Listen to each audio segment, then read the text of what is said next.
What's up, guys? Welcome into Packers Total Access. My name is Clayton. You can check us out on packernet.com. Find me on Twitter at Packers_access. You can email us, PackersTotalAccess@gmail.com. You can text us 865-658-5824. Joined alongside Tim live in Green Bay. We got Jacob in Wisconsin back to talk a little Packers this evening. Gents, how are we doing tonight? I'm doing well. How about you, Tim? I'm doing great other than being muted. But it's a great day. Jay Money's back at practice. All is well in the world. We're coming off a dub. It's a great day to be a Packer fan. Amen to that. We're going to hit on all the injury updates, and I've got a bunch of footage from Twitter of Jordan at practice so we can dissect it. Was there a limp? Was there not a limp? You know what I mean? So we'll see. Not that kind of limp. Y'all calm down. We'll see what's going on there. And honestly, I'm kind of expecting him to play unless he has a setback. But we'll get into it. First things first, though. Let's give a shout out tonight to the good folks over at Ticket King, the official ticket provider of Packer Fan Total Access Live, Wisconsin-based since '92, specializing in Packers tickets. They're Wisconsin's largest ticket source with offices next to Lambeau and in Milwaukee. Just click on the link in the video description. It'll send you to theticketking.com where you can register for free as a customer. Go ahead and start shopping for your Packers tickets. Again, that's Ticket King, the official ticket provider of Packer Fan Total Access Live. We appreciate them sponsoring the show. All right, first things first, man. A little advertising there. I like it. Let's get to the injury report. Y'all good with that? Yes. All right, so let's start with the most important thing here. Jordan Love listed on the injury report as limited participation today. Now, we heard all the reports all week long, some of it smoke screen, some of it might not have been, that Jordan was real close to playing last week. The main one came from Rob Demovsky. He seemed to be the one that said he had a source in the building that was not a charade, that Jordan was very close to playing. If you listen to this podcast, you guys know we were kind of leaning towards that. I know other people were leaning pretty far away from it. But the fact that he didn't go on IR, that obviously tells you, okay, he's not going to be out for 4 weeks unless he has a crazy setback. And then the fact that they listed him as questionable up until, what was it, Friday, Saturday, I think it was, Tim? And then all of a sudden, Friday, yeah. So that kind of shows you they were giving him every opportunity. And now, of course, today he's back at practice. Listen, if there was any chance of him re-injuring that knee, they wouldn't have him out on that practice field. There's no two ways about that. We're going to get to the rest of the injury report here in a minute, but let's really kind of key in on Jordan for a second. Matt Schneidman tweeted this out and said, Jordan Love spoke with reporters and said he's given himself the week, but hopeful to play Sunday against the Titans. Let's go around the horn with that real quick because he's not going to come out and say that. This isn't Matt LaFleur coach speak here. This is QB1 saying, look, I'm hopeful to play Sunday versus the Titans, right? I think there's a legit shot unless, of course, that thing flares up on him and he has any kind of setback. What do you think, Tim? What do you think the chances are Jordan plays this Sunday, man? I don't know. I'm not a doctor. No, that's kind of the vibe. I see Tupac LaFleur in full effect today at the pressers, which was great. Hey, since you brought that up, we'll hit that first, but go ahead, keep talking. Yeah, no, that was phenomenal. I love his answers. Read it how you want to read it or whatever he said. It was great. But no, I think we all know that it's public knowledge now that Jay Money almost played against the Colts, right? We were up until, Friday or Saturday, whatever that was, we just talked about. And so we know that there was a chance that he was going to play in the home opener. So that being said, I feel really good about the road trip down to Nashville and, Jay Money making his return against the Titans. Now, if it were up to me, especially based on what we saw on Sunday against the Colts, I would start Malik Willis again.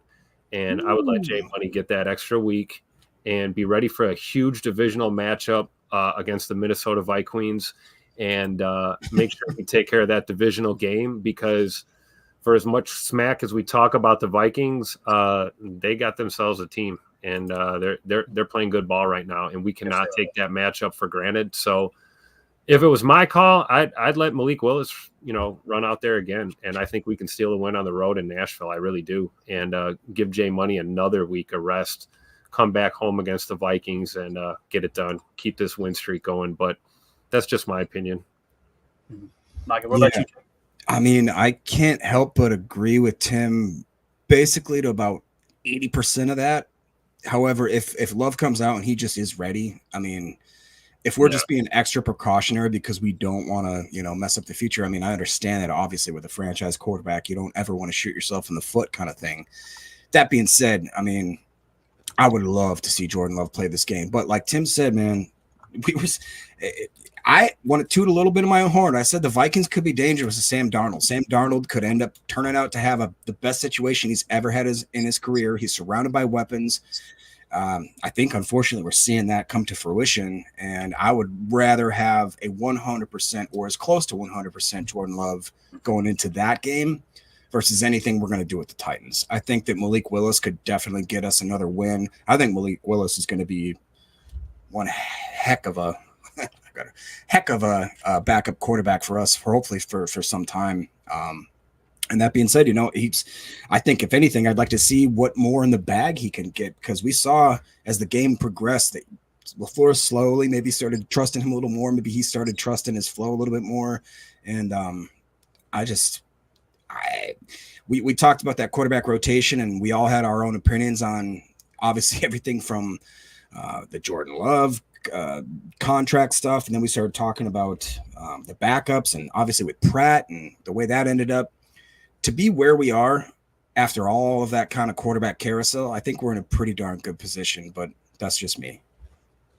I agree, man. And the big thing that Malik Willis impressed me with was, hey, I'm going to play within the system. I'm going to play within the scheme and the game plan, protecting the football even when there's puke on the ball. And that's a lot. It really does. The fact that he didn't throw that third down pass, I'm just telling you right now, man, it's huge. It's absolutely huge that he was like, crap. We know what the game plan is. I can't risk this. Let me just run over here for a 3-yard gain, get chewed out by the coach temporarily, and explain to him, hey, Josh, we're out the ball. You know what I mean? Hey, do you think Josh said cheese curds make my stomach hurt all the time, but I do eat them though. Right before he puked all over the ball, or? I'll tell you this, boys. There was a lot of puking going on Sunday. There's going to be more this Sunday. Now I'll explain why.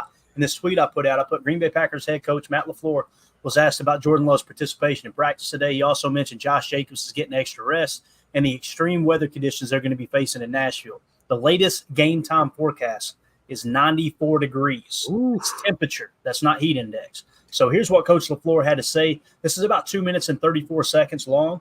I'll pause it in between. We'll get his take. But I like LaFleur's approach here. I know some people it kind of rub them the wrong way.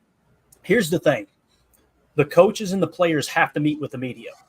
The coaches have to declare injuries. You can't hide injuries. If you do, that's why people lose draft picks, people get fined, all that stuff. For betting purposes, to have the gambling world be as even as possible, you can't withhold information. So what LaFleur is doing here is giving the absolute minimum amount of information when he's saying limited. It's not that he hates Bill Hubert. It's not that he hates any of the other media members. His goal here is, listen, I need to give out as little information as possible. Here's what Coach LaFleur had to say when he was asked about the injuries. Jacobs, Tucker Kraft, Jordan Love, Josh Myers, Zach Tom, Rasheed Walker. The guys that were out were Elton Jenkins, Jordan Morgan, Jaden Reed, and Carrington Valentine.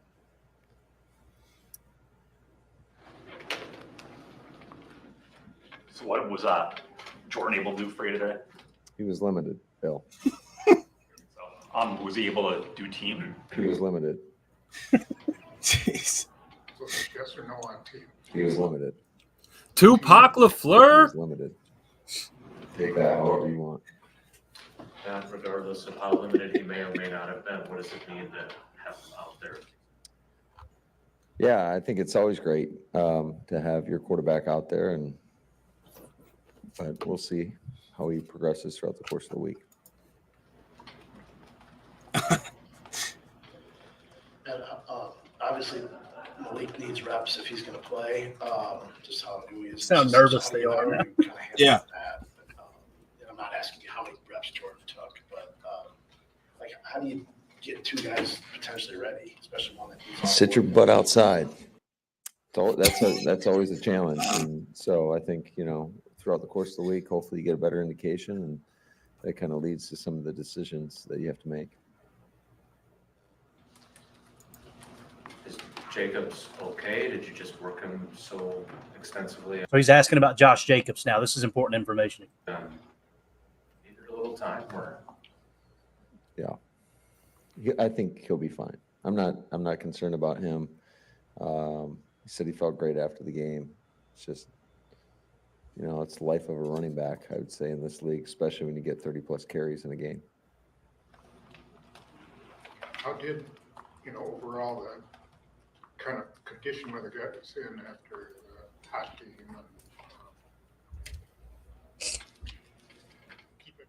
I definitely feel like there was some wear and tear. I mean, obviously, when you look at the injury list, that represents that as well. But those guys that are not on the injury list also are fatigued, and so we made some adjustments to our practice schedule. And we know it's going to be another physical game this weekend. It's going to be hot. They're a very physical football team, so we got to make sure recovery's at the forefront of what we need to do. So basically, we need to make sure that the ball stays nice and dry this Sunday. That's going to be the goal here, okay? Because I'm telling you right now, man, what was it, Tim? 86 degrees in Green Bay last Sunday. Humid. It was humid too.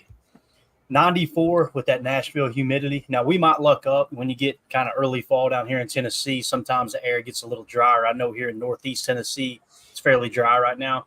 But if that humidity hits, you're looking at 100 degrees on the field heat index. Hold on, we got breaking news. Matt LaFleur with the game plan. No block, no rock. There it is, right there. That's the game plan. That's all that matters, really. I mean, let's be honest. So obviously, he's withholding information as much as possible, just like he did last week. I don't understand the people that get upset over that. The reporters, you've got to understand where he's coming from. Imagine it'd be like this. It'd be like somebody going to a reporter and saying, "Hey, I heard you're working on a story, right? It's going to release in 2 days. What's in the story? Tell me everything that's in the story." Yeah. Right? They're not going to do that because that's not how their business works. Yeah. And it irks me a little bit. And this isn't Bill Huber. Bill Huber handled it like a damn pro. Bill Huber is awesome. But the people that get irked over it and they get their feelings hurt and everything, it's like, put yourself in his shoes. He's having to answer the same question 30,000 times. And then you're upset that he's not giving information that's going to hurt his team. I get it, dude. I'm glad he's so steadfast, to be honest with you. I am. So let's do this now. Let's kind of shift gears. Real quick, could we just take a minute to appreciate what Tupac LaFleur looks like now to shucks Matt LaFleur in his first few press conferences where he walked up there? That dude was gripping nails into the podium. He's sweating. He's looking real good. Eyebrows on fleek. Can we take a minute to appreciate the fact that Tupac LaFleur has fully taken hold? I said that about a year ago. I think when Shucks Matt first started dealing with the Joe Barry slander and started getting a little chippy, I called him Tupac LaFleur, and we had the meme, of course, with the bandana. I think that was from Omer or one of the Omer Smitty or somebody, wasn't it? Yeah, I thought it was Prince. It could have been Prince. Yep. So, but now here we are a year and a half later, and it's full Tupac LaFleur. We're running with that. The name has stuck. I'm going to call him that next time I see him at 1265. I'm going to say, "What's up, Tupac?"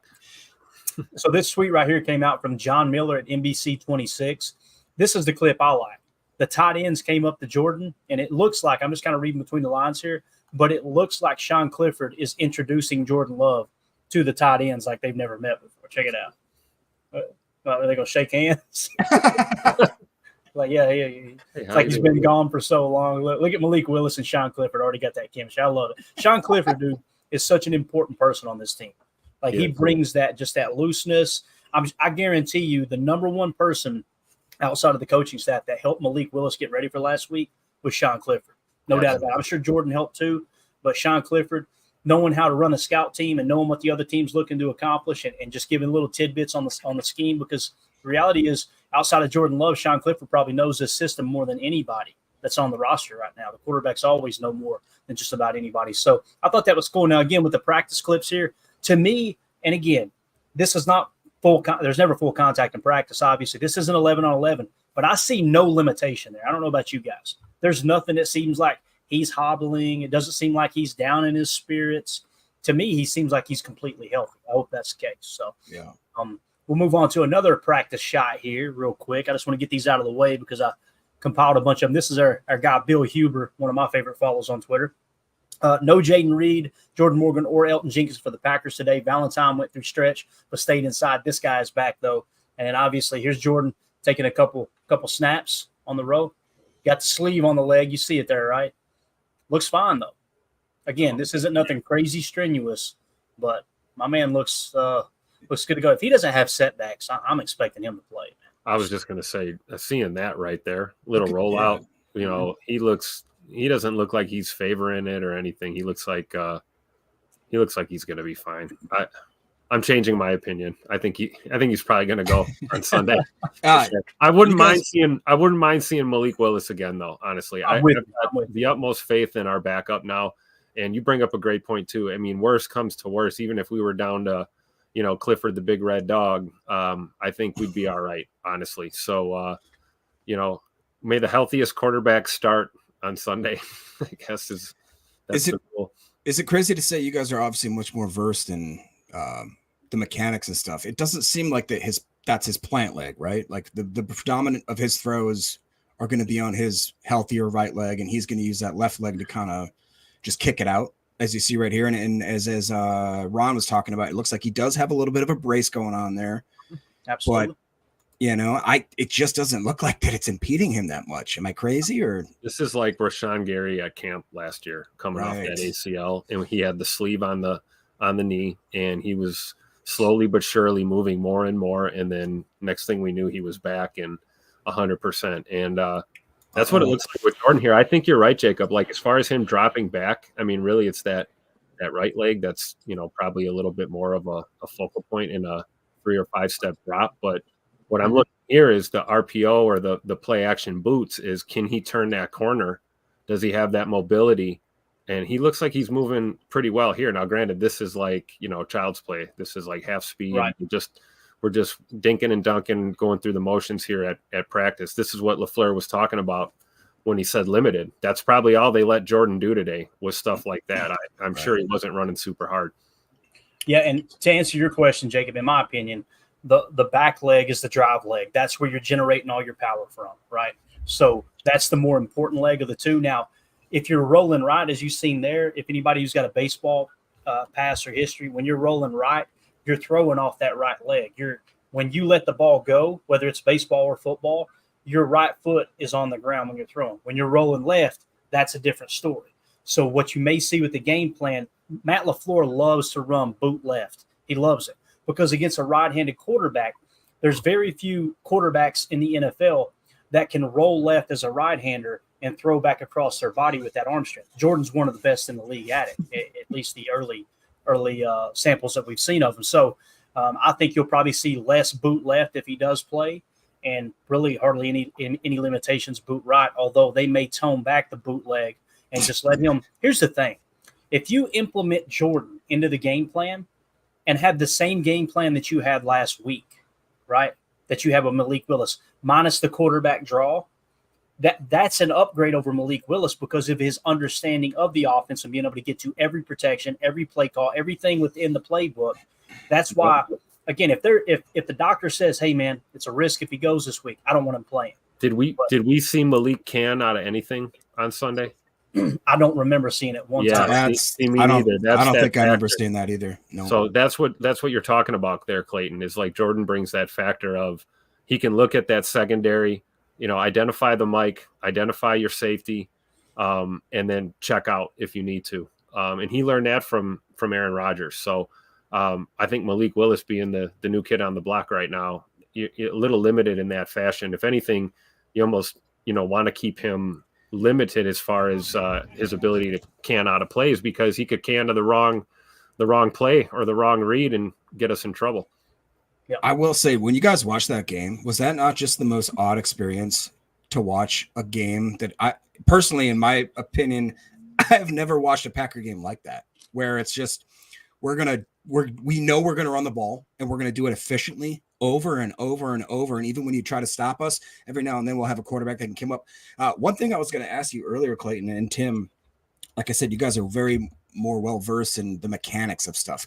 Am I crazy, or did it look like the handoff motion that Malik had? It wasn't a normal handoff motion. It was almost like they did, like Matt LaFleur was doing some sort of delayed, almost like a half wishbone or a half option, where he would give the option of running. Absolutely. Every single play. There was a lot of zone read looks although you can tell Malik wasn't planning on running out of that zone. Right. It was just, but you're giving, when you give, and Brian Balaga did a great job talking about this on Wildy and Tausch earlier, when you give that illusion, whether you're going to do it or not. And he talked about like Aaron Rodgers in 2014 with the bum calf, right, where his calf was just trashed. You could run that read option, and they're not going to bite on the quarterback keep at all. They're not. But when you've got a mobile quarterback like Malik, and you put that ball in the belly of the running back, and you look at those backers, they have to respect that. They have to honor the fact that, hey, that quarterback may pull that ball and go. And that really does freeze the linebackers. It gives you a half a step on every play. And what Matt LaFleur did really good was played with a half a gap, and Balaga talked about that. He played with a half a gap advantage, what I would refer to as a half a hat, all day long with the scheme. Like one play that stood out to me was I think we were nub right, and the play where Tucker Kraft on that side was singled up on a block with a corner. Like that is playing with the house's money right there. And Tucker Kraft was just an absolutely excellent block there. But yeah, I think you've seen a lot of that, Jacob, and it was by design. Even though Malik wasn't planning on keeping that in the read option, they had to respect it. There's no doubt about it. We got a couple more clips here. This is from Rob Demovsky. This right here, look, that's the one to the left I'm talking about, right? Oh, yeah. Yep. Now that's when you start seeing that stuff, it's like, okay, they're really testing it right here. Let's watch it again. Right. Look at all that. See how right there. Oh yeah. When you pivot, you got to pivot on that leg. That scares me. But they wouldn't have him out there if he wasn't, healthy enough. You got to test it, like you said. And now's the time. If you're going to have a setback, have it now. Have it this point of the week. Let's not have this on Friday, or Thursday, even tomorrow, So it's good to see him on the practice field again. That's the be all end all is he's practicing, albeit limited. I mean, we got a lot of guys that are limited right now and that are probably going to play. So just happy to see Jay Money back out there. Yeah. Look at him right there. Come on. Look at that boy. Looks good, dude. That's the new dance. That's called the Jay Money Shuffle right there. I like that. I like now, that. The reason the Packers are so cautious, too, is because, listen, we know who Jordan Love is. That dude wants to play. There's no two ways about it. They've got to protect him. So he's going to tell them, hey, I'm good. They got to test it. They probably got him off to the side back in that little medical corner that everybody talks about at the indoor facility. And they probably bent that thing every direction, trying to looking for any wince, right? Because he's not going to tell them, hey, I don't really feel it. That's just not who Jay Love is. So shout out to Josh Vallanningham gifting 5 memberships here on YouTube. Appreciate you, Josh. You are the man, brother. So yeah, right here, he seems like he's in really good spirits, as you can see here, just kind of hopping around and everything. And people are going, man, y'all are really dissecting this. Yeah, because it's important. It is. We're going to look over this like the Zapruder film here. You know what I'm saying? That's the way it is. Now, we heard. You're an amazing person. You know that, don't you? Zapruder was, actually. Abraham Zapruder. People are going, who the hell is that? He was a dressmaker from Dallas, Texas, and he got one of the most infamous films of all time. That we'll never see the original version of. Don't ever get me started, Tim. I was going to say, man. Exactly. So here was Jay Love. This was Matt Schneidman that tweeted this out. By the way, the last videos that came from Rob Demovsky. Matt Schneidman tweeted this out. What boxes does Jordan Love need to check off in order to play on Sunday?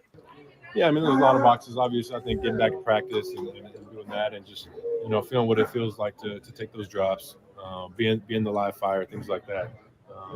But like I said, we're taking day by day. The trainer's doing a great job kind of monitoring me, seeing how I'm doing and how I'm reacting to everything. And, they'll be the ones to clear me when the time comes. Yeah, I mean, there's a lot of. So there you're going to have to tell them boys to keep it down in the background when QB1 is speaking to the media, man. Right? Enough of that horseplay in the background. What the heck's going on? Come on, keep it down. Grown-ups are talking, right? Grown-ups are talking. So, you got any star chat you want to hit on real quick, Jacob? I do, yeah. We probably got to blow through a few of these here quick. 2-0 for this comes in saying if Malik starts, I really want him to throw the ball more. He was looking good. I think we talked about that. We talked about how Matt LaFleur he definitely had some training wheels on the guy, and that's completely justified. He had a game plan he knew that he wanted to do, and I think Malik Willis absolutely showed out. Would you guys like to see him throw the ball more? If he were to be the starter? I mean, do you feel comfortable with that, or what are your thoughts on that? Here's the thing, I believe Stenovich with what he said, too.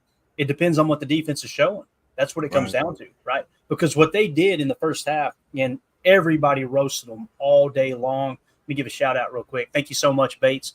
Give them 5 memberships to 5 lucky viewers / listeners here. Appreciate you, Bates. Thank you for supporting the show, man. You are awesome. So I think that they came out and everybody was like, why in the world did they not load the box in the first half? And that's why we ran the rock. And that's why they shut the run down in the second half, was because they started to load the box. And it's like, you should have come up with a bare front and said, we're going to make Malik Willis beat you.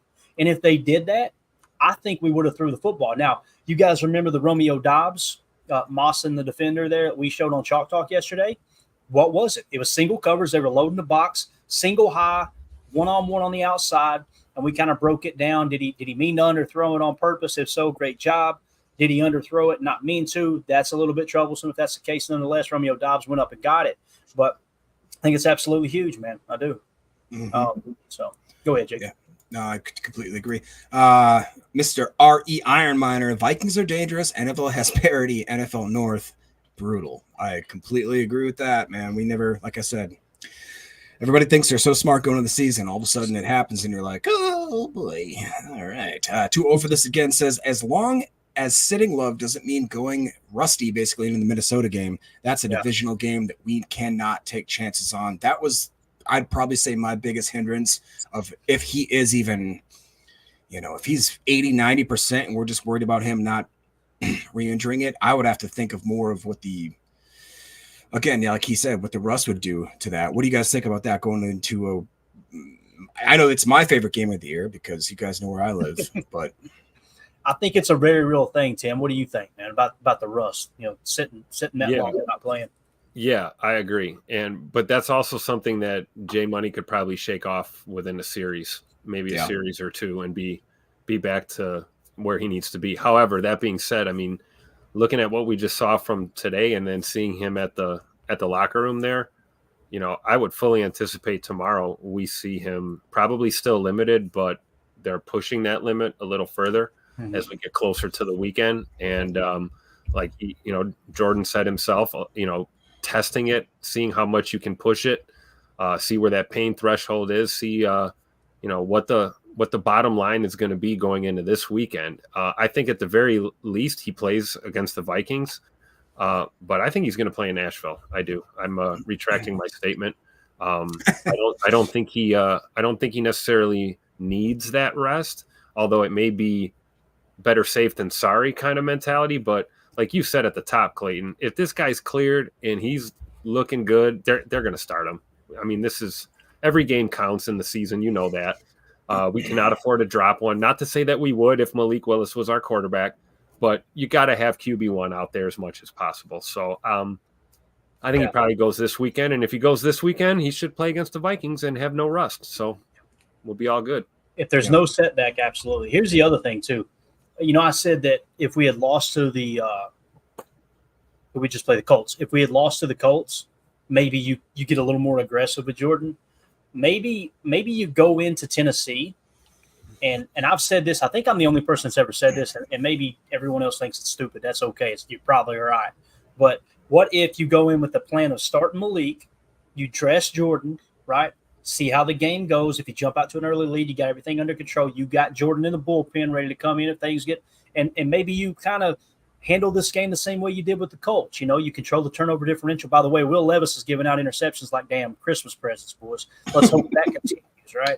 But if you go in with that approach, two things happen. If Jordan doesn't play, you knock off a little bit of the rust with him dressing, going through that pregame, that whole right? Because that is a routine that people – they just kind of scoff at and think, that ain't a big deal. It is a big deal, man. Going out there for warm-ups, being ready to go, being completely dressed out, being ready to go into any second. Also, Jordan there really involved with the game plan, which I'm sure he was last week too on the sideline. I didn't see too many. You saw he had the earpiece in. He was engaged. I would use a baseball analogy, Clayton. My question would be, can a starting pitcher move to the bullpen and be a middle reliever or be a closer? And come in after sitting so long and then come in and just be able to fire on all cylinders. Obviously, Jordan's not that far removed from being a backup himself a couple of years ago. So he knows what, stay ready so you don't have to get ready means. I just wonder if that would. Do you think that in and of itself might throw off a little bit of rhythm? Him going through warm ups, progression, game plan, and then it's like he goes to the bench and watches Malik. You know what I mean? I feel absolutely. like that might be kind of. I wonder if that would throw him off at all. And that does happen in October and November baseball when you get the playoffs. Yeah. If you get to a series where the series is winding down and your starter already started, he wasn't up today in the rotation. All right, bring in your ace out of the bullpen to kind of close out the series, and because you're going to get that extra rest. I know it's not a great comparison, but it does happen. But I know what you're saying too, Tim. Like it's not just like, oh yeah, he'll play just like he had, because sometimes it takes Jordan a little time to get lathered up in the game too, right? Yep. Like you'll see that he'll start kind of cold and then he gets hot in the Yep. second half. So that's a very real thing too, And again, if they have any setback at all, we probably won't hear about it. We probably won't. And what'll happen is come Friday, they'll just say, all right, let's sing him as out. That's what'll happen. So I think that's a very real chance there too. But no setbacks. Everything goes as planned. It damn sure ain't going to be Jordan that takes himself out of the lineup. It'll have to be the doctors and obviously maybe Goody stepping in and saying, hey, look, let's don't press this. So I mean, I was going to say that real quick just to reiterate. Like, Jordan Love is a gamer. What we've known about him, what we've seen with him through his whole career, even when he was an unsure quarterback where people didn't where they questioned his abilities and all this kind of stuff, the kid wasn't afraid to play. He's not afraid to throw the ball. You think that he's going to go into a game with a knee injury that possibly he could play through, knowing that he's going against the history of Brett Favre, Aaron Rodgers, Bart Starr, guys that absolutely were freaking Ironmen, and that he's going to say, well, my knee. No, he's not going to do that. He's going to come back and he's going to try to play through the pain. And like y'all talked about, he's shown that he's already on his way to doing that. So in my opinion, if Jordan Love has any say in whether or not he's going to play in this game, which I don't know how much he does, I would almost bet the house money that he's going to play. That's what I'd say. My knee. Somebody posted a meme earlier and they said, live looking on Jordan's doctor, and it was Aaron in the doctor's coat. It was absolutely awesome. That's the guy you call and say, hey, what do I got to do to get through this MCO here? I was going to say, whatever they just call that doctor, have him give him that same doctor.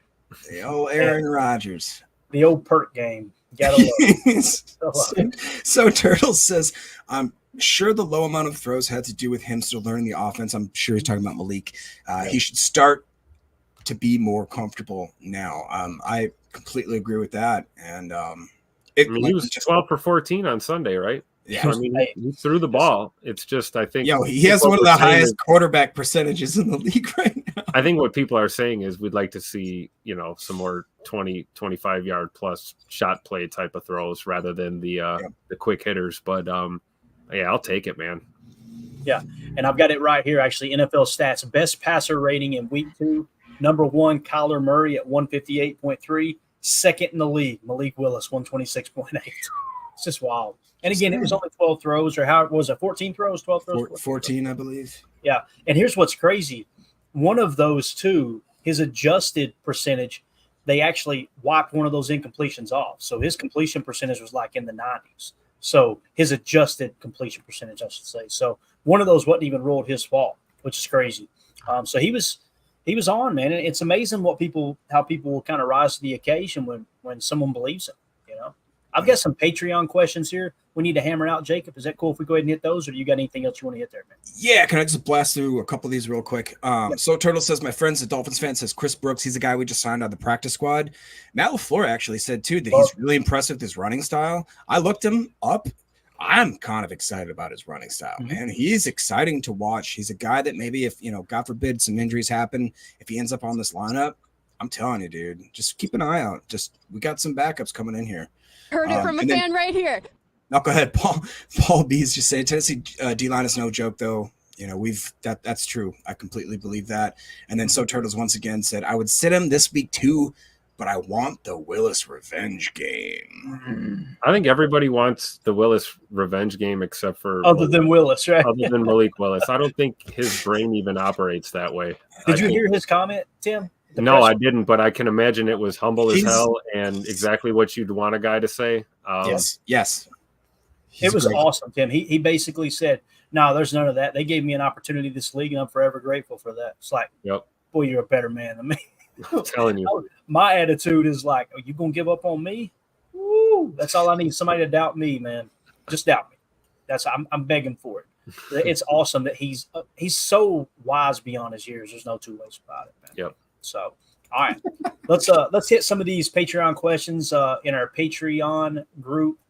You guys can scan the QR code in the upper right if you're interested in joining that group. What we're going to do is take questions for the show here. Joshua Dodge in the questions for the show said, will we see much of Matt being in his bag against the Titans? And he said, if we do and it leads to another victory, what happens when Love returns? I think many people were kind of a little worried about that. Let me see what else he went on to say. He said there seemed to have been a more intense display of his bag in the run game this past Sunday. Could we see some level of that staying when Love returns? If Love is a little limited, hey, lean it, press into that run, right? We've wanted it for a long time. Press into that run and take some of that off of Jordan as he kind of gets back into the flow. There's nothing wrong with that. And it will be much harder to run on the Tennessee Titans. We're going to talk about the rankings here in a second.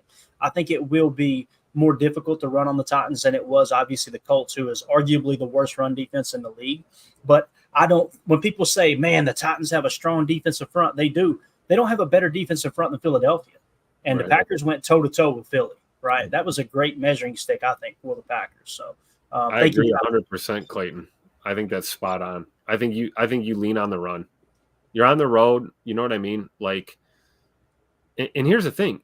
You don't even have to, Josh Jacobs doesn't need 10,000 yards and 500 carries again to get it done. We just need to, convince that Tennessee defense that we're willing to run the ball and we're going to run it effectively, whether that's, 2 and 3 yard gains, steadily moving the ball down the field and then mixing in that play action or whatever. It doesn't have to be big chunk runs, anything crazy like it had to be against the Colts. That was a team effort, and this will be a team effort. But I agree. I think that would be the approach with nearly any starting quarterback that's coming off of an injury would be to, hey, let's establish the run and see what we can, get off of that, Yeah.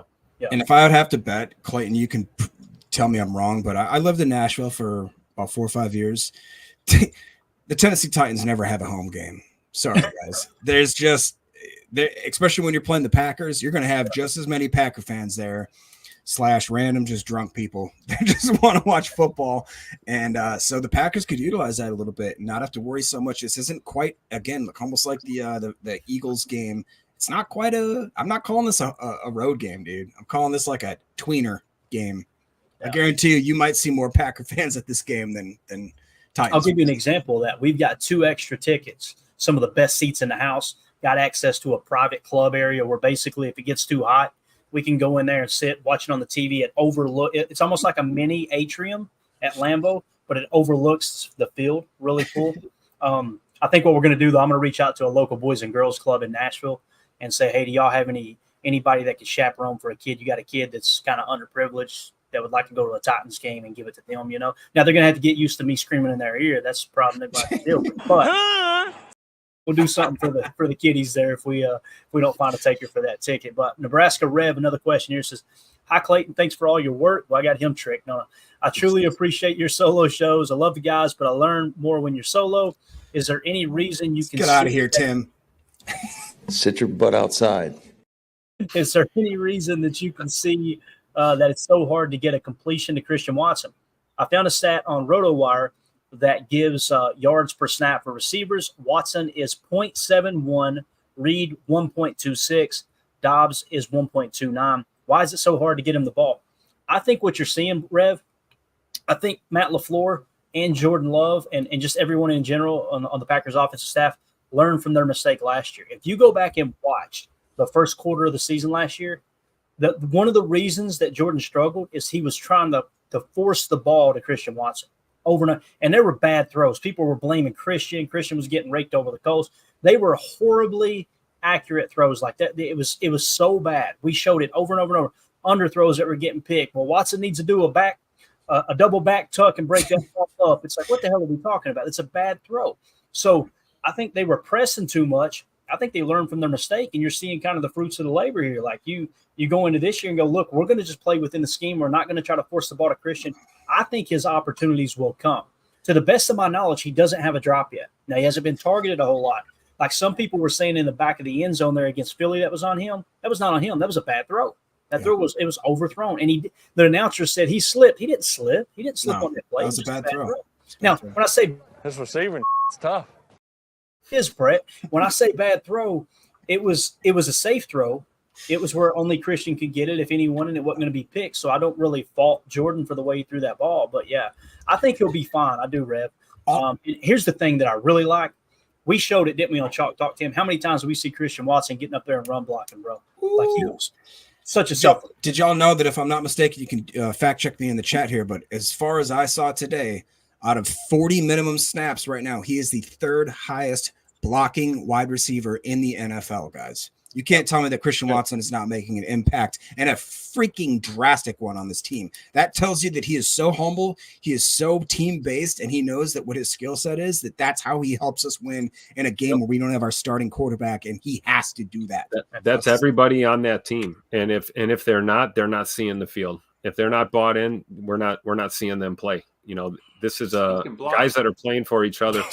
Yeah, for sure. And you know what? If Scoot's not blocking, he's running go routes and dragging that help away from where we're trying to go. Matt LaFleur is an absolute master at scheming guys open.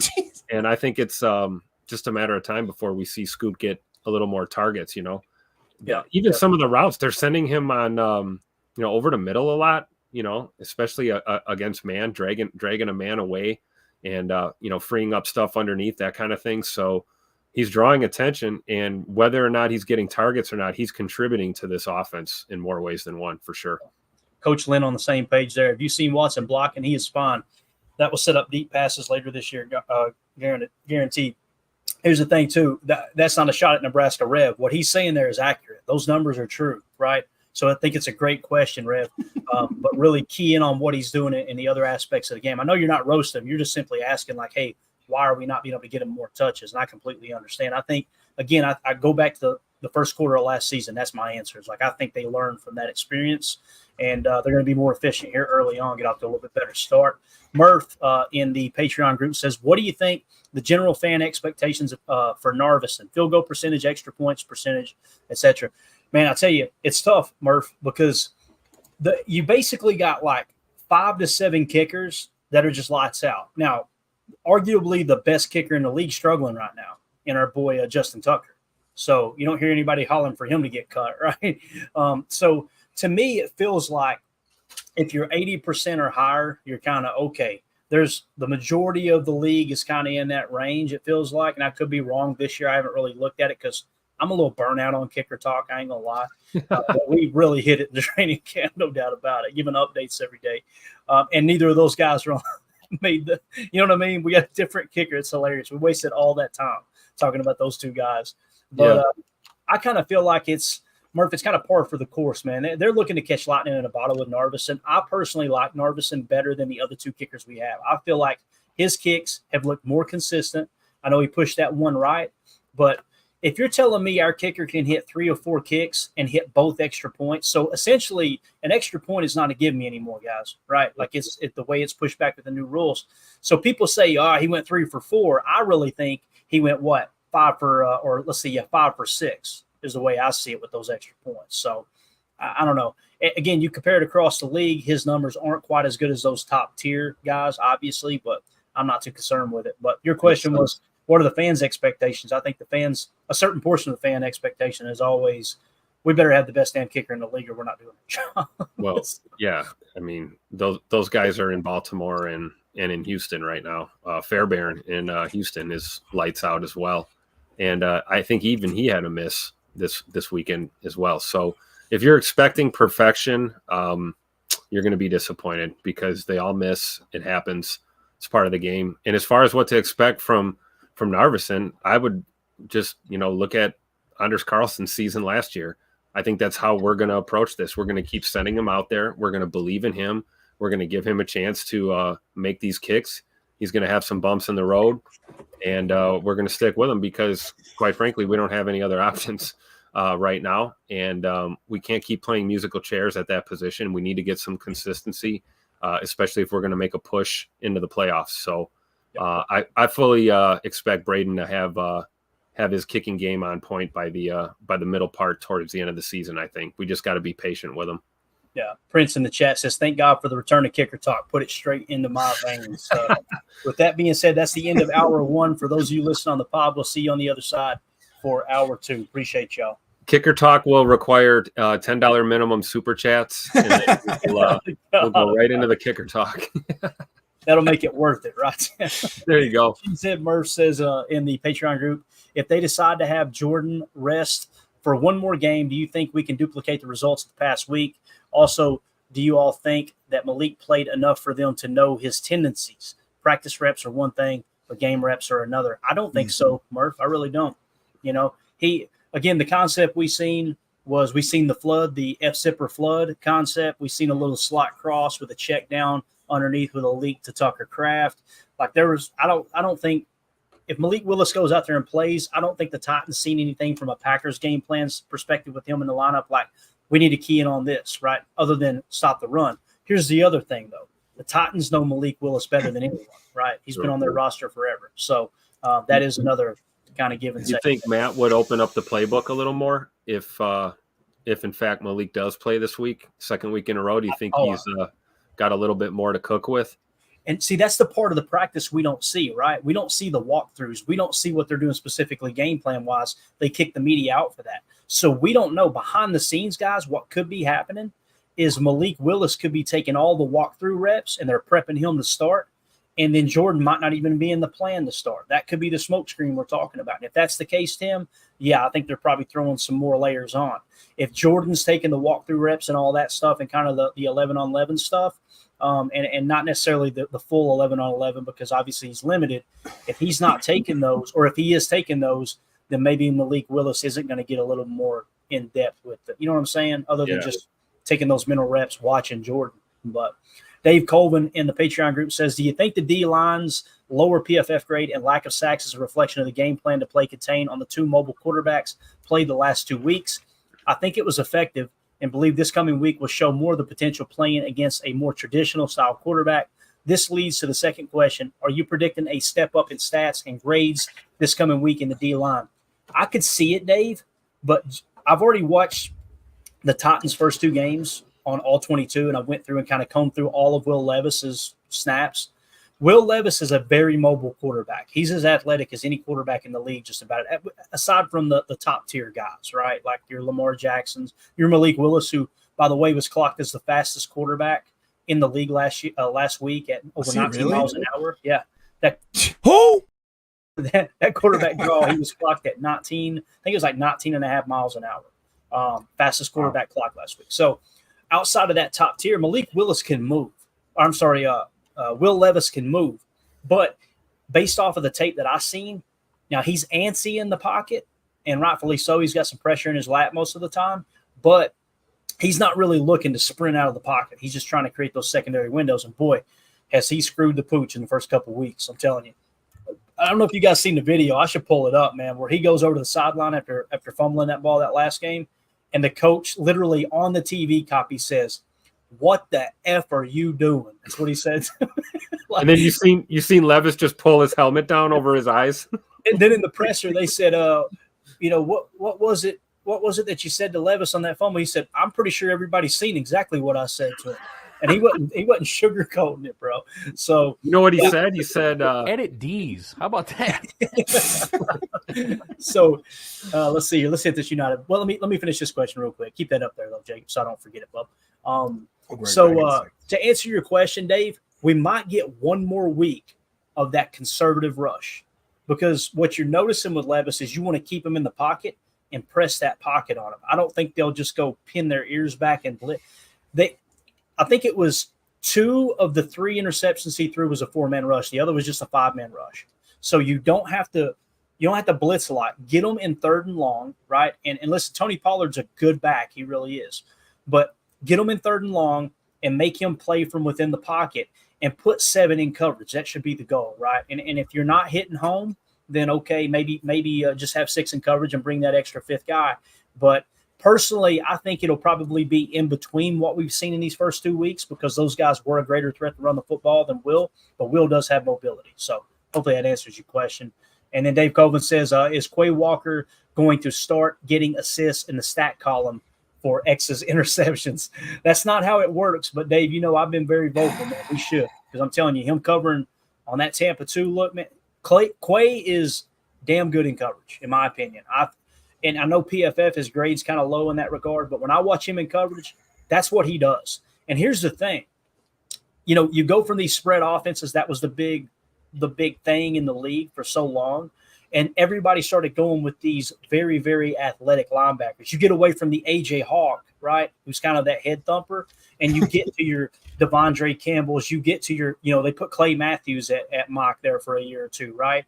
Very athletic because you're having to cover that kind of spread approach. Now teams are coming back to this wide zone boot and everything and running the rock a lot. Like the passing numbers are way down this year. Like I've seen a statistic on that earlier today. It was like this is the lowest success in passing game in the NFL in like the last 6 or 7 years.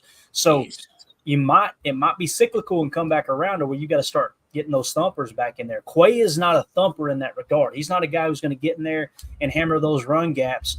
Now, as a first rounder, he should. That's my critique of him, right? You should be able to do everything.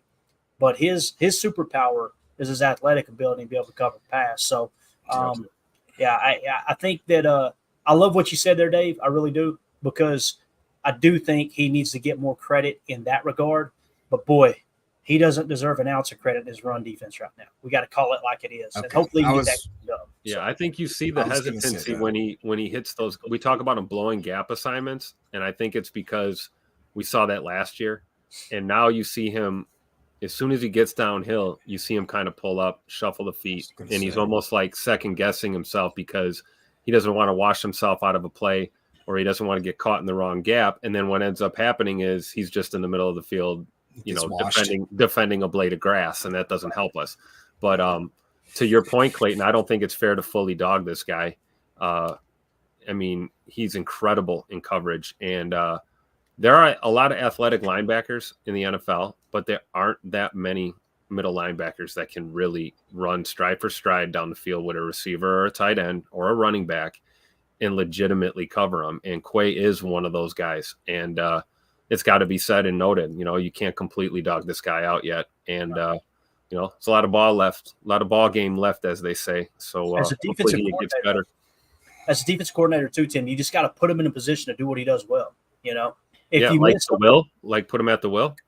I personally think the mic, but again, the mic and the will is very interchangeable, like we talked about. So Go ahead, Jacob. What were you gonna say, Bob? No, I like you talked about. We always say this. I don't want to sound like I love Quay Walker. I want Quay Walker to be so freaking good that it would blow my mind. I have not seen anything from Quay Walker on run defense, like to the point where it's bad. He's getting washed every play, So, but like Tim said, he's so good at something else, though. So I want Jeff Hafley to design. It's not like we don't have other linebackers.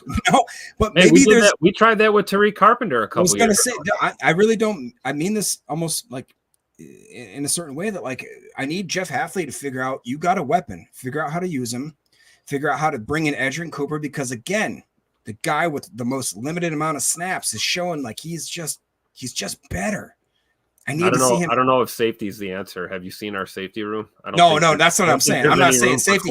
I'm saying figure out a really clever way to pick and pull these, because honestly, McDuffie shows up here and there. Wilson is a freaking psycho in a good way. I mean, that guy, what do you have? Like 10 plays? He had a tackle for loss, a freaking forced fumble, a fumble recovery. One defensive player of the year on 8 snaps. It was unbelievable. Figure out a way to make these guys into the best group of linebackers we have, and I think that we've got something. I just don't think that we need to just give Quay the green dot and be like, here you go, because I don't think he's earned it at this point. Yeah, no, and the comment I made about Quay being a safety, I'll shrug it off for lack of for protecting my reputation here, but I'm kind of being serious too. Like, man, put him in a hybrid spot where that dude can. It just sucks because it's a first round pick. That's not what you're looking for. A guy who's you're looking for Fred Warner if you're spending a first round pick on a mic. That's just the reality, right? And those are some high expectations. Hey, but I'm kind of taking it back about the safety comment. It's like riding a moped. They're fun to ride. Don't let your friends see you do it. Go ahead, Jay. What are you gonna say? Oh, sorry. That's such a good line. Devontae Wyatt, on the other hand, is somebody that I thought has absolutely exploded in the last 2 games. I thought that he has been maybe an unsung hero. I think that we have not been giving him enough of credit because he is, again, one of those early round draft picks that we didn't see a lot from necessarily.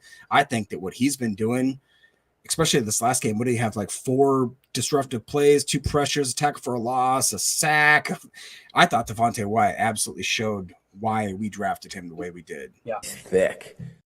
Is thick, boy. Let me tell you, thicker than a bowl of oatmeal. That dude's got all the potential in the world. His pass rush is wild. And you started to see him on the field with Kenny Clark on the bench a little bit. And I'm not saying they're benching Kenny, but it's like you can tell in past situations, they're like, you know what? Let's put Wyatt out there. Let's throw him out there. He's a disruptor. United Bates with the super chat, been sitting in here for 20 minutes. Yeah, sorry, Bates. He said, I like Narvison's attitude and approach to the challenge. Amen. The dude has done he said everything right, Tim. Everything since he got there since day one, man. The dude seems like I want him to work out. I really do, man.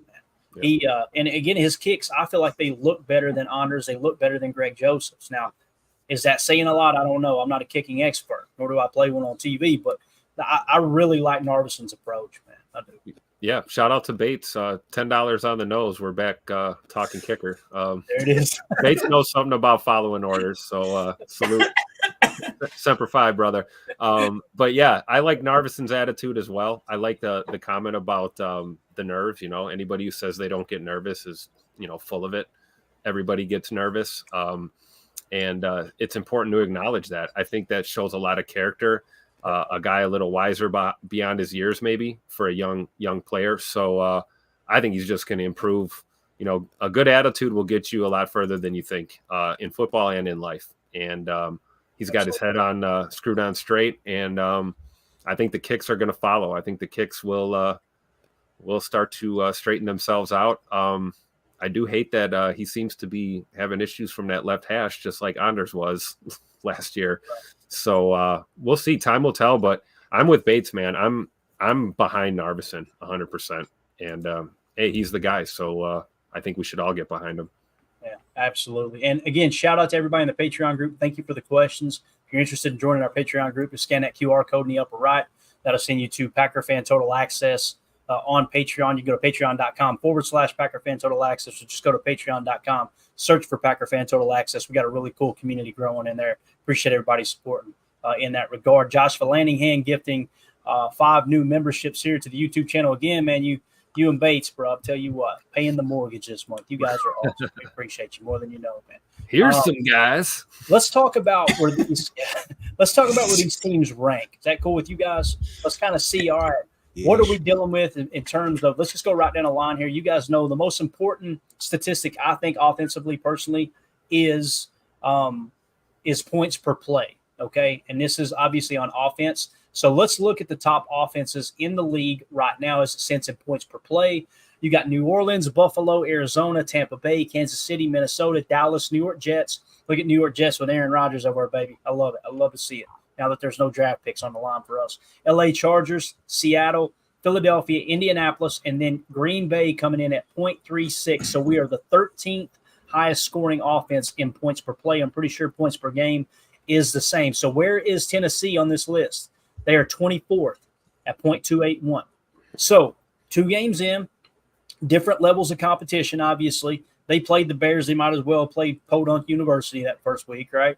So you take this with a grain of salt, but at the same time, it looks like we've got an edge as far as offense goes right now. Let's key in on some of the specifics of offense here, and let's go to total offense. How about yards per play? All right, across the league, yards per play as it sits right now. New Orleans, Minnesota, Indianapolis, then Green Bay is 4th in yards per play. And you're going, Clayton, how are they 13th in scoring but 4th in yards per play? It's called red zone offense, ladies and gentlemen. That's what it's called. We got to get that cleaned up. The reality is these 2 teams, I think I've got the screen grab here. Actually, I think I grabbed one. Yeah. These are the worst percent of red zone drives ending in a touchdown, okay? Worst in the league. Broncos at 14.3%. Steelers at 25, Seattle at 25, Dallas at 25, Detroit at 27.3. Then you've got Green Bay at 28.6, and then significantly lower at 33.3% is the Tennessee Titans. So this is arguably the 6th and 7th worst red zone offenses in the league right now.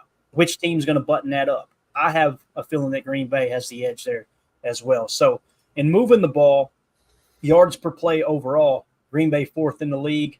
And again, Tennessee was, where is Tennessee yards per play? 27th at 4.5. Their offense is really struggling, guys. Now, don't get your hopes up too much because we get to the defensive side. You're going to go, oh, okay, they're pretty stout. But you guys just jump in any point you want. I'm going to keep on going down through here and hit some of these key statistics. Rushing yards per attempt. So here is the running game, gang. This is yards per attempt across the league. Green Bay, 2nd in the league at 5.7 yards per attempt. Only behind Indianapolis. We are the 2nd most efficient running team in the league right now. So where is Tennessee? They're 10th. So they can run the rock. I mentioned Tony Pollard. Tony Pollard's a damn good back. He's as versatile as they come. He can catch the ball in the backfield. He's very, very shifty. He's one of those dudes. Now, is he as good as Jonathan Taylor? They're a little bit different. You know, Tony Pollard is more of the Aaron Jones type, as where Jonathan Taylor's closer to the Josh Jacobs type. But you can't overlook Tennessee's run game, right? So you got to look at this and go, okay, their offense isn't great, but we still got to stop them. Okay, they're 10th best in yards per carry. Now let's go to passing. If we jump over to passing offense, yards per pass attempt, and again, this is efficiency as far as the passing game. Green Bay is 9th best in the league at 7.8. Tennessee, where is Tennessee? 26th at 5.3. What does that tell you guys? We need to focus on stopping the run. Stop the run, put them in 3rd and long, get pressure in Will Levis's lap, and make him make those mistakes. And wait for Xavier McKinney to get his 3rd pick of the season. Amen. Does any of those numbers catch you guys off guard? We can go back through any of those offensive numbers before we go to defense here in a second. No, I think that's a good point. It's just we have to worry about certain little aspects, like you mentioned Pollard, but they have another back, Tajay Spears, who's more of that, I would say, an Aaron Jones type, and he maybe would be one that would give us a little bit of trouble. So, Levis, is that still going to be their guy? Is that what they're still doing? Last I heard, now here's his backup, Mason Rudolph, right? So we might want to trade for Myles Garrett? Yeah, trade for Myles Garrett for one game, let him bash him over the head with a helmet. You know what I'm saying? But that was the dude that got walloped in Pittsburgh. Now, Mason will probably protect the football better, honestly, than Will Levis, but Mason doesn't have the playmaking ability of Will Levis either. Right now, Will Levis doesn't have the playmaking ability of Will Levis. So it all adds up to what you said, Clayton. We gotta key in on that run. If our run defense is stout, if the boys up front can get it done, and then we can apply pressure on those 3rd and 7s and 3rd and longs, and Levis will make a mistake. We just got to capitalize on it. We had drop picks last week again. Coach Half has alluded to this in his pressers that for as good as our defense has played, we left some things on the table. We had picks that we should have had. We had PBUs we should have had. Missed assignments, things like that. So I think if we clean it up and focus on that run, we should get out of here with a dub. I would, I guess, teasing going into looking at this defensive matchup here, I would anticipate a defensive struggle, and this game probably reeks of a 21-17 or relatively low scoring type of game. I think so too. And here's the thing too: when we get to the rush defense, it was good through week 1. Week 2 took kind of a step back, but keep in mind, Indianapolis so far through 2 games is the most efficient yards per attempt running offense in the entire league. And we already faced them, right? So just keep that in mind in that regard. We also played Philly, who is 18th. They're averaging 4.4 yards per carry. So they're fairly good. I feel like anything over 4, I consider that a good running team. I really do, right? You get over 5, all right, you're in elite territory there. And Tennessee technically qualifies there. They really do. But again, we already faced Indianapolis, so that's going to skew those numbers a little bit. Let's jump over to the defensive side of the ball, and let's go opponent points per play. All right, so obviously low number wins here. In opponent points per play, right now you've got the Chargers, the Steelers, the Vikings, the Saints, the Buccaneers, 1 through 5. You got to go all the way down to 17th to find Green Bay. So right now in points per play, remember last year we finished 12th in this category under Joe Barry. So we dropped 5 spots through 2 games as it sits right now. All right, so just keep that in mind. Where's Tennessee at? Tennessee, I thought they were fairly good. Maybe it's yards that they're good at. So yeah, in points per play, they're actually 26. Now keep in mind, with points per play, Will Levis handing out these early Christmas gifts every single game, short field for the opposing team, that comes into factor there. So you would give Green Bay the edge there, personally, right? So moving on to total defense. So this is going to be yards per play, both run and the pass combined here. Tennessee is first in the league at 3.8 yards per play. This defense is they're no slouch. And they played Chicago week 1 where Caleb Williams, more confused than a fart in a fan factory. That dude is still – he's been horrible, man. He has been absolutely horrible. Let's slide down and find Green Bay in opponent yards per play, significantly lower.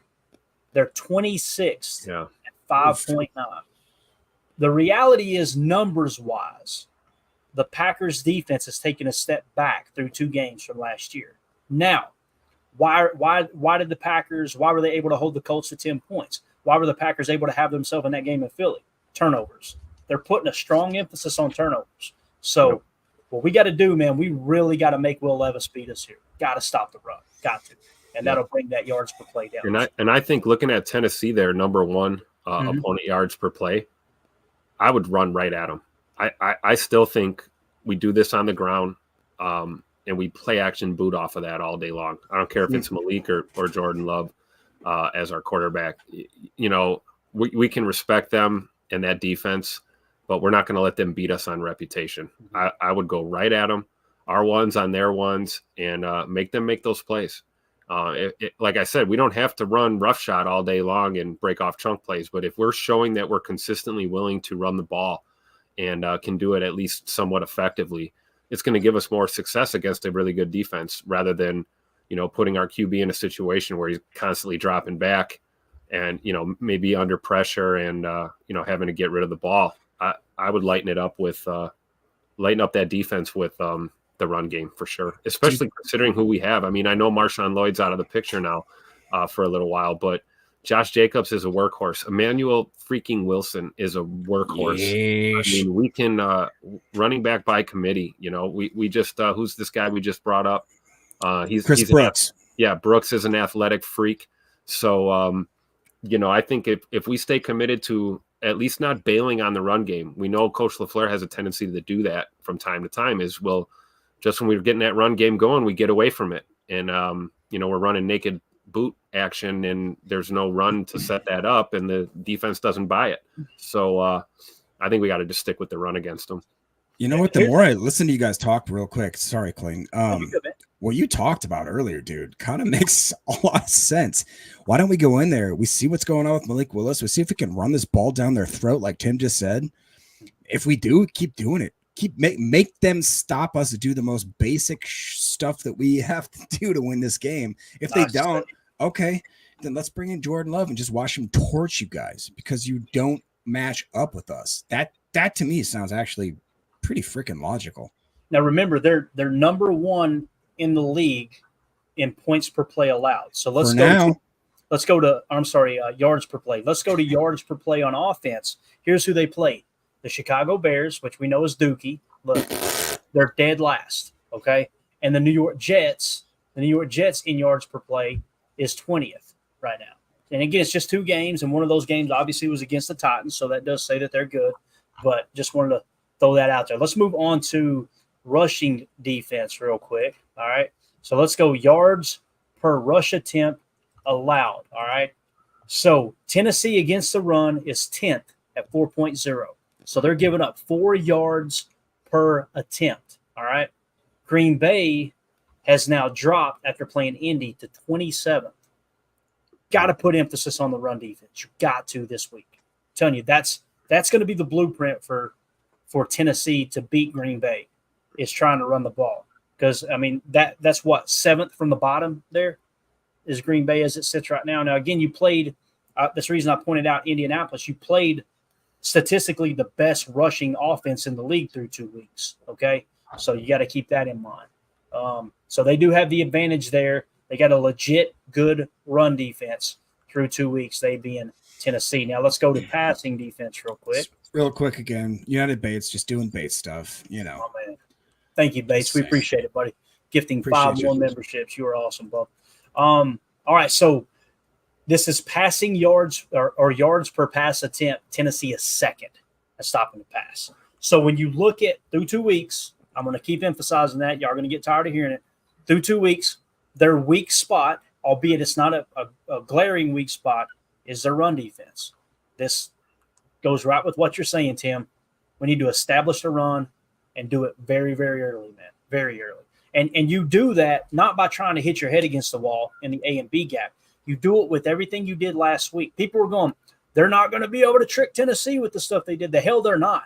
It looked like a 3-ring circus out there. When you come out in 11 personnel and they've got to decide, are we playing nickel or base? And if they go nickel, if Jordan Love is under center, guess what Jordan can do? All right, you know what? I know we're in the 118 pony package here. Jaden, flex it back out.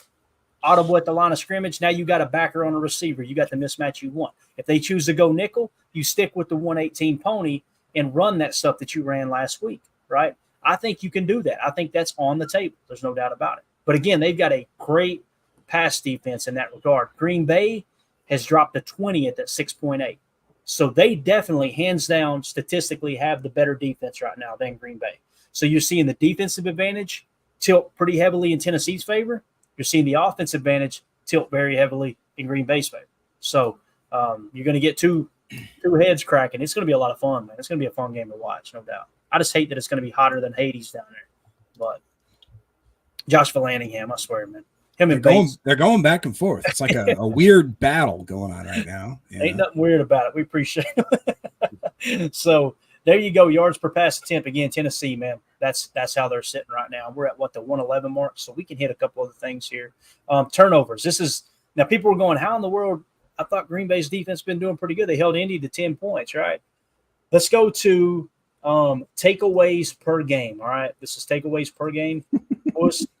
What in the world just happened? Lord have mercy. Do you see that? I don't know what's going on here. All right.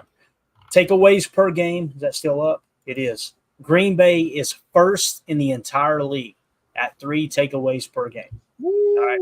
Tennessee, woo, they are third from the bottom at only a half a takeaway per game.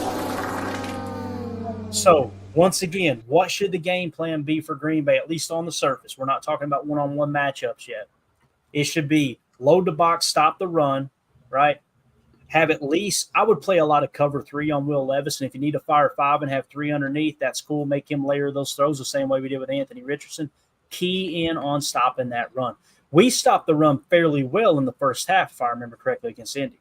Problem was the second half happened, and we kind of said, okay, we're going to give them that run now, and let's start playing the clock here, right? So takeaways there, obviously with Green Bay, they have the advantage there. Let's go specifically interceptions. Can I ask real quick a question, Clay? Yeah, man. Last year, everybody talked about how inefficient this defense was and all that. We had 7 takeaways, if I'm not mistaken. Chat, check me on that if I'm not being smart here. It sounds like we already have 5. Is that true? We talked 5 takeaways this year as opposed to 7 all of last year. This defense is completely 6, actually. Okay, so I thought I read it was 5. We had 7 last year. So chat, let us know. Jamie in the chat, hook us up there. If that is even true right now, I would argue that this is already a vast better defense. All right, so Carl says we only had 7. Can anybody confirm how many we have already this year? I believe it's we got 4 6 or 5. because it's showing that we're averaging 3 a game. We played 2 games, so we got 6.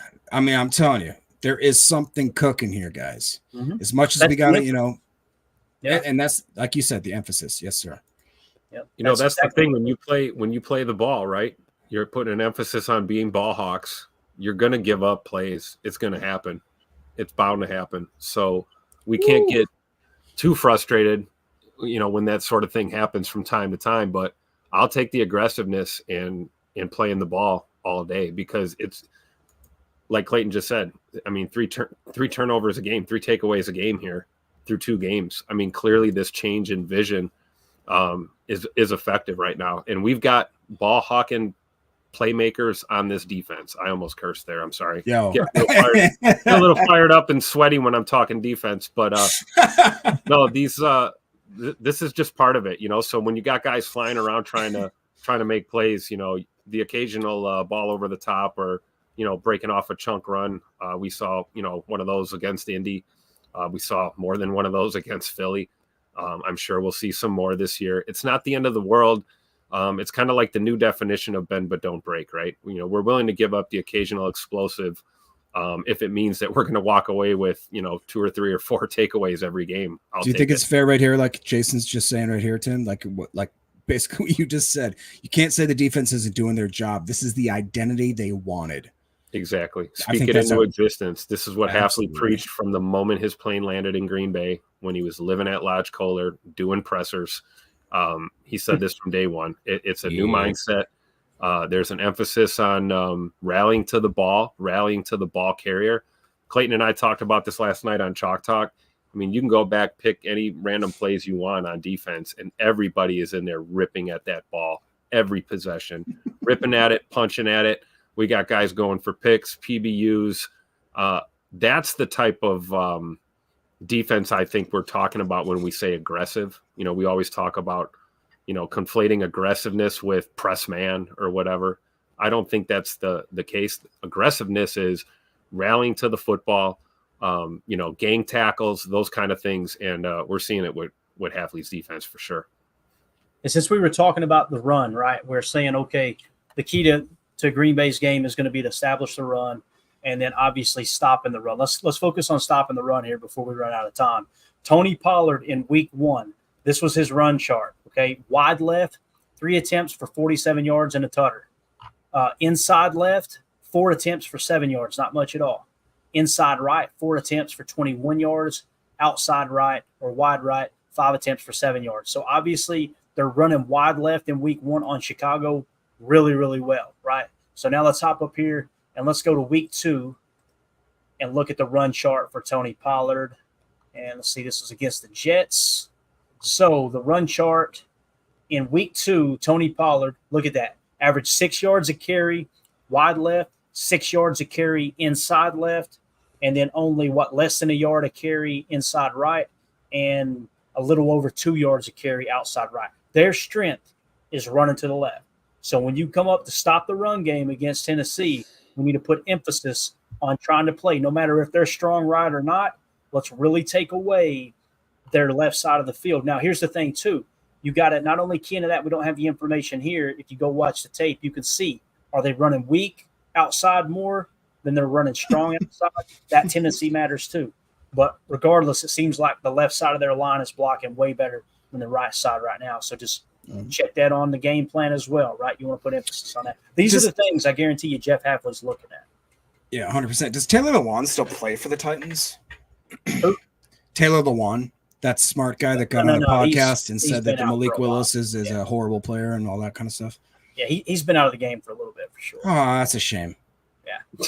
Yeah, I love that he had to eat those words. And it couldn't happen on a better podcast than Big Cats. I know, dude. Absolute Bears apology. But yeah, if you guys could take a quick second, hit that like button for us. We appreciate y'all hanging out with us. Feel free to sub to the channel. We're going to be going live every day here. The goal, too, just so everybody knows, I'm going to be in Nashville for the game. If everything goes as planned, I'm going to be staying at a hotel right downtown there. Well, that changed for no reason. That's wonderful. Just put that on out. I'm going to be staying at a hotel right downtown, so it's literally going to be a couple Daddy Sodas, stagger back across the bridge to the hotel. So hopefully I can get back to the hotel in time. We'll do a post-game show fairly quick, okay? I'm going to take all my equipment down there so we can do that from the hotel. And as soon as that's over, I'm heading right over to Hattie B's, baby. So that's going to be the plan. If everything goes as planned, we'll do a post-game show. It just won't be immediately after the game. You'll have to give me time to get through the crowd and get back to the hotel, get settled in. And I'm sure that I'll look like an absolute slob, too, being all lathered up from that 94-degree heat there. If we have to, me and Tim can run this show, right? We may do that, too. We'll see if I can get back in time. I don't want to put too much on you guys, but we'll talk about it for sure. I don't think that's a bad idea either. Once you hit that Hattie B's, bro, you ain't gonna move.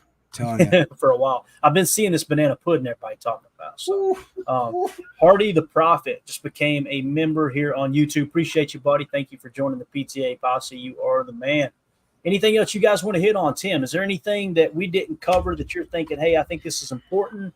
Anything we missed on the news today? We covered a lot here, didn't we? No, I think we got it. I think we really did. And looking forward to tomorrow, see what else comes across the wire. Hopefully a little bit more from QB1 at practice. I'm assuming he'll probably be limited most of the rest of this week. We just hope that we see a little bit of progression, and fingers crossed that he's under center in Nashville for sure. Yeah, definitely. Now, these right here are going to be kind of hard to see. I don't want to get too close here, but this interception here on the left, these are all three of Will Levis's interceptions this year. I want you to notice the pressure. That's why I did the box cam. Look right here on the left. When he gets pressure in his face, he panics. That's one of the gifts I'm talking about, right? So there's a pick six. Here's another one. Watch the pressure, upper right. Watch the pressure. See how he got that pressure right in his face? Interception, right? That's the key. Getting pressure with 4 and 5. Here's another one. Third interception. Watch the pressure, lower right. Play action, blind play action comes back. See that press? See the tackle get pressed back into him? Interception. Love it. Can't wait to see Rashawn and LVN in the wide nines. And let's get home for sure. Get Kenny and Devontae Wyatt. I was going to say Devontae Wyatt, dude. Eating that bull alive. Yeah. He looks just like Caleb Williams. Look at Hardy the Prophet jumping in on the party here. Thank you. Gifting 5 memberships. Appreciate you, Hardy. You're the man, bud. Thank you so much. All right, gents. Anything else? Tim, Jake, if y'all got anything else, we sign off here. I would like to see Brenton Cox Jr. finally get some playing time. See, you know why we got to be like. I think this is a good game, honestly. And I said Brenton Cox Jr. Clayton. I'm trying to keep it professional.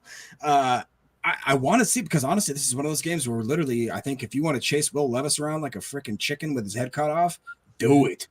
Do it. If you're wondering what that comment was that we took off the screen, we'll just sum it up with this. Just the tip, though. All right, that's it. So, with that being said, Tim, you got anything, man? For those of you listening on the pod, thank you for making us part of your day. As always, let's go out and be the change we want to see in the world. Bon dia. Go Pack, go.